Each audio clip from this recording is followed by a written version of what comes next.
कैसे हैं दोस्तों। परमेश्वर का वचन जो आपके सामने फिर से एक बार लेके आए हैं और वही लोकेशन, वही बैकग्राउंड, टॉपिक हमारा अलग रहता है। और मेरे मसीह बहनों, आप भी परमेश्वर की महिमा करें। परमेश्वर यह नहीं देखता है कि आप कैसे क्या हैं, कैसी पोजीशन में हैं। परमेश्वर देखता है कि हमारा दिल कैसा है, हमारी चाल कैसी है और हम कैसा जीवन जी रहे हैं। परमेश्वर इसकी तरफ ज़्यादा ध्यान देता है। जब हम परमेश्वर यहोवा की इच्छा पूरी करते हैं तो परमेश्वर भी हमारी क्या करता है, इच्छा को पूरी कर देता है। आज हम बात करेंगे मेरी मसीह परमेश्वर के वचन के बारे में, कलीसिया के बारे में। वचन जो होंगे 10 वचन बाइबल के, जो बहुत ही आपको सरल तरीके से समझाएंगे। मत्ती 16 अध्याय का 18 वचन, मैं इस चट्टान पर अपनी कलीसिया बनाऊंगा और आधलों के फाटक उस पर प्रबल न होंगे। यह वचन प्रभु यीशु मसीह ने कहा था।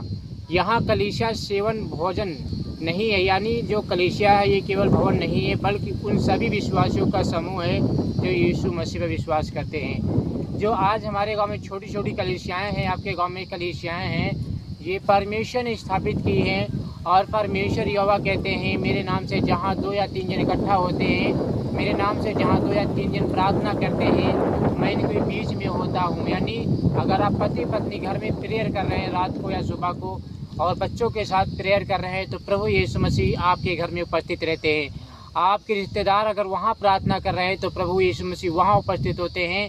हर जगह प्रभु यीशु मसीह उपस्थित होते हैं। इसीलिए परमेश्वर को सर्वशक्तिमान परमेश्वर कहा गया है। वचन यहाँ पे कहता है, ये जरूर नहीं है मेरे मसीह भाई बहनों कि आप अकेले प्रार्थना करते हो तो यीशु नहीं आपकी सुनता है। यीशु मसीह हर जगह मौजूद है क्योंकि वो हमारे अंदर है। यीशु ने स्वयं कलीसिया की स्थापना की है, इसलिए कोई भी शक्ति, शैतान या संसार उसे नष्ट नहीं कर सकता है। आप जानते हैं कि कलीसिया को तोड़ी फोड़ी जा रही है, जेसीबी से उनको गिराया जा रहा, क्रूस को ढाया जा रहा है। शैतानी आत्माएं जो है काम कर रही है, लेकिन परमेश्वर की कलीसिया मेरे मसीह बहनों नष्ट तो हो सकती हैं, लेकिन हम लोगों को जुदा कोई नहीं कर सकता है प्रभु से, और प्रभु के प्रेम से हम लोगों को अलग कोई नहीं कर सकता। वचन कहता है, संसार उसे अलग नहीं कर सकता है परमेश्वर से, और शैतान भी हमें अलग नहीं कर सकता है परमेश्वर के प्रेम से। इसलिए प्रभु यीशु मसीह कहते हैं, प्रेम में बने रहो, क्योंकि सबसे बड़ा प्रेम प्रभु यीशु मसीह ने किया है। वचन कहता है, नंबर 1 सीख, कलीसिया यीशु की है, यानी यीशु मसीह कलीसिया को स्थापना की है। नंबर 2, परमेश्वर अपनी कलीसिया की बहुत ज़्यादा सेफ्टी करता है, उसकी सुरक्षा करता है, चारों तरफ स्वर्गदूतों का बाड़ा बांध देता है। नंबर 3, विश्वासियों को कलीसिया से जुड़ा रहना चाहिए, यानी जितने भी विश्वासी लोग हैं कलीसिया में जाएं, कलीसिया से जुड़े रहें। और जो परमेश्वर यहोवा हैं वो क्या करते हैं, परमेश्वर की जो शक्ति है वो कलीसिया की रक्षा करती है, यानी आपकी रक्षा करता है परमेश्वर, आपकी सुरक्षा करता है परमेश्वर। इसीलिए आपको कुछ नुकसान हो ही नहीं सकता। इब्रानियों की पुस्तक 10 का 25, और एक दूसरे के साथ इकट्ठा होना ना छोड़े, जैसा कितनों की रीति है, परंतु एक दूसरे को समझाते रहें। यहाँ पे प्रभु यीशु मसीह कहते हैं कि हर एक विश्वासी को एक दूसरे को समझाना चाहिए, एक दूसरे को समझाना चाहिए। गलत रास्ते पे जा रहा है या गलत दिशा में जा रहा है या प्रभु को छोड़ने वाला या भूलने वाला है, दुख के कारण, संकट के कारण, तकलीफ़ों के कारण यीशु मसीह के भवन में नहीं जाता है, तो एक विश्वासी को उसको संभालना चाहिए, एक विश्वासी को उसकी क्या करनी चाहिए, रक्षा करनी चाहिए। तो आपका फर्ज बनता है कि अपने यार दोस्तों को संभाले। यही बात परमेश्वर का वचन कहता है। परमेश्वर चाहता है कि विश्वासी एक साथ मिलकर आराधना करें, प्रार्थना करें और एक दूसरे को प्रोत्साहित करें, यानी एक दूसरे की मदद करें, एक दूसरे को उत्साहित करें, एक दूसरे का हौसला बढ़ाए। यही बात परमेश्वर का वचन कहता है। जब हम कलीसिया में जाते हैं तो हमारा विश्वास मजबूत होता है, यानी परमेश्वर के भवन में जाने से क्या हो जाता है, हमारा जो विश्वास है वो बहुत ज़्यादा स्ट्रॉन्ग हो जाता है, बहुत ज़्यादा मजबूत हो जाता है, और हमें किसी प्रकार की चिंता नहीं रहती है जब हम परमेश्वर के भवन में जाते हैं। नंबर 1, कलीसिया ज़्यादा आवश्यक है, लेकिन उससे ज़्यादा आवश्यक है कि आप पवित्र जीवन जिएं। सबसे ज़्यादा ज़रूरी यह है कि आप परमेश्वर की आज्ञाओं को बिल्कुल भी ना तोड़ें। वचन कहता है, अगर हम कलीसिया जाते हैं और भवन जाते हैं परमेश्वर के, फिर भी वही पुराना जीवन जी रहे हैं, तो कलीसिया जाने से कोई मतलब नहीं बनता है, कलीसिया जाने से कोई फ़ायदा नहीं है अगर हम पुराना जीवन नहीं छोड़ रहे हैं। नंबर 2, संगति से आत्मिक बल मिलता है। यानी अगर हम कलीसिया जाते हैं और एक दूसरे के साथ बैठते हैं, वार्तालाप करते हैं, चर्चा करते हैं, अपनी बीती बातें बताते हैं एक दूसरे को, तो वचन कहता है हमें क्या होता है, आत्मिक बल मिलता है, शक्ति मिलती है और हम पाप नहीं करते हैं। डर लगता है पाप करने से, क्योंकि यीशु मसीह के संदेश सुनाए जाते हैं। नंबर 3, हमें एक दूसरे को, मेरे मसीह भाइयों, क्या करना चाहिए, संभालना चाहिए, एक दूसरे की मदद करना चाहिए, एक दूसरे की सहायता करनी चाहिए। वचन कहता है प्रेरितों के काम 2:47, और प्रभु प्रतिदिन उद्धार पाने वालों को उनकी मंडली में मिला देता था। प्रारंभिक कलीसियाओं में लोग, यानी जो शुरुआती कलीसियाएं थी, मेरे मसीह भाइयों, परमेश्वर के वचन को सुनते थे। यानी जो पुराने ज़माने के लोग थे, विश्वासी लोग थे, चर्च जाते थे, भवन जाते थे। जैसे राजा सुलेमान ने परमेश्वर का भवन बनाया था, मंदिर बनाया था, वहाँ पे भेंट बलिदान होते थे, प्रार्थना होती थी, आराधना होती थी, तो लोग सुनते थे और यीशु को ग्रहण करते थे, यानी परमेश्वर को क्या करते थे, ग्रहण करते थे। लेकिन आज सिर्फ चंगाई पाने के लिए जाते हैं, सिर्फ और सिर्फ छुटकारा पाने के लिए जाते हैं, सिर्फ और सिर्फ ब्लेसिंग पाने जाते हैं, हमें ये मिल जाए, हमें वो मिल जाए। स्वार्थी लोग बन चुके हैं। ये परमेश्वर का वचन कहता है, तो हमें क्या करना है, हमें स्वार्थी नहीं बनना है, हमें लोभी नहीं बनना, हमें ढोंगी तरह जीवन नहीं जीना है। वचन यहाँ पे कहता है जब कोई उद्धार पाता है तो वह परमेश्वर के परिवार का हिस्सा बन जाता है। यानी जब एक मसीही पाप में गिर जाता है तो स्वर्ग में दुख मनाया जाता है, और फिर वही विश्वासी पवित्र जीवन जीने लगता है। भेड़ खो गई थी, अब मिल गई है, फिर से पाप जीवन, बिल्कुल पाप छोड़ देता है, अच्छा जीवन जीने लगता है और उसका उद्धार हो जाता है। संसार से निकलकर कोई यीशु मसीह पर विश्वास कर लेता है तो आनंद मनाई जाती है, खुशी से नाचते हैं स्वर्गदूत, झूमते हैं कि एक आत्मा नरक जाने से बच गई।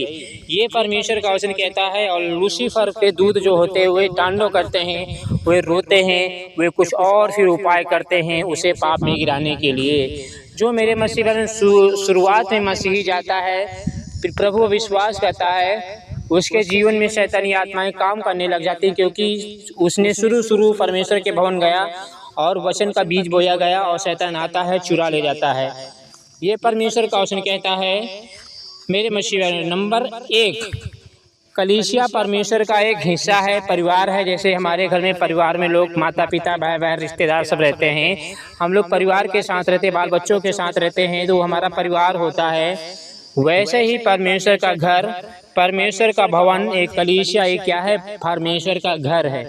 तो हम लोग मिलके सब लोग क्या करते हैं, आराधना प्रार्थना करते हैं। नंबर 2, प्रभु लोगों को अपनी कलीसियाओं में जोड़ता है। यानी कैसे, एक पास्टर को भेजकर, एक विश्वासी को भेजकर कहता है कि जाओ इसको सुसमाचार सुनाओ, तो पास्टर आता है और हम लोगों को प्रचार करता है और हम क्या करते हैं, कलीसिया में जुड़ जाते हैं। तो परमेश्वर अपने घर में बुलाता है, कलीसिया में हमें बुलाता है और हम परमेश्वर में जुड़ जाते हैं। नंबर 3, सच्ची कलीसिया लोगों को यीशु के निकट लाती है। यानी जो सच्ची कलीसिया है, जो पवित्रता वाली कलीसिया है, वो परमेश्वर के क्या लाती है, निकट लाती है। जो कलीसिया है, पवित्रता है, वो परमेश्वर के निकट लाती है, यहोवा के निकट लाती है। जो सच्ची कलीसिया है, ढोंगी कलीसिया दान मिल जाए, दशमांश मिल जाए और लोगों को लूट के चली जाए, ऐसी कलीसियाएं में ना जाएं, क्योंकि वहाँ पे सिर्फ चंगाई ही चंगाई के दान सुनाए जाते हैं, सुसमाचार बहुत कम सुनाया जाता है, क्योंकि उद्धार हमारा सुसमाचार से ही होगा।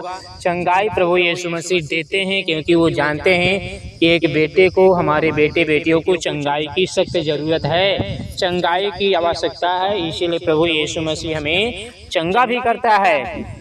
ये परमेश्वर का वचन कहता है।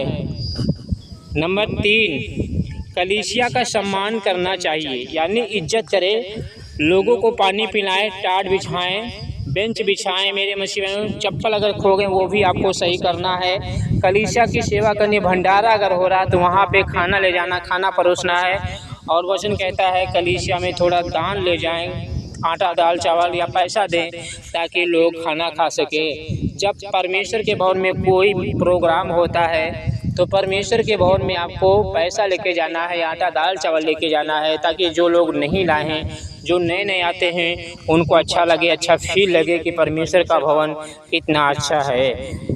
पहला कुरिन्थियों 12 अध्याय का 27 वचन, तुम मसीह के देह हो और एक एक करके उसके अंग हो। यानी हम क्या हैं, हम परमेश्वर की देह हैं, एक एक करके अंग हैं। वचन यहाँ पे क्या कहता है, कलीसिया को शरीर के समान बताया गया है।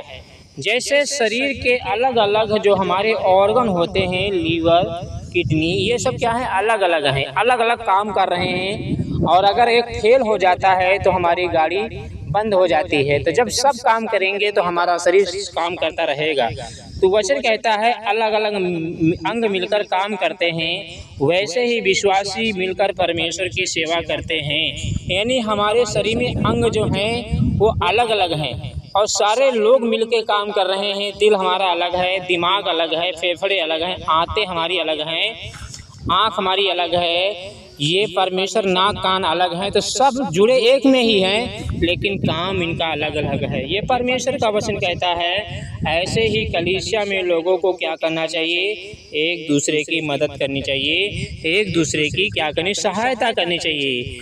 वचन कहता है नंबर 1, हर विश्वासी महत्वपूर्ण है परमेश्वर की नज़र में। परमेश्वर की नज़र में, परमेश्वर के भवन में हर विश्वासी जो है वो बहुत ज़रूरी है, इम्पोर्टेंट है। कोई भी आत्मा अगर नष्ट हो जाती है, नरक जाती है, तो परमेश्वर को तकलीफ़ होता है, परमेश्वर को दुख होता है, क्योंकि परमेश्वर का वचन कहता है कि मैं किसी दुष्ट के मरने से मैं प्रसन्न नहीं होता हूँ। नंबर 2, किसी को छोटा नहीं समझना चाहिए। यानी हम बहुत सारे लोग जो होते हैं छोटे विश्वासी को वीडियो नहीं देखते हैं, छोटे विश्वासी को प्रार्थना नहीं करवाते हैं, कहते उससे चंगाई नहीं मिलेगी। लेकिन आपको पता होना चाहिए, दाऊद जो था भेड़ बकरियां ही चलाता था और शाऊल राजा था, लेकिन फिर भी मेरे मसीह बहनों दाऊद के साथ परमेश्वर रहा और परमेश्वर उसकी रक्षा करता है। भजन संहिता की पुस्तक दाऊद ने ही लिखी है, राजा सुलेमान ने लिखी है मेरे मसीह बहनों।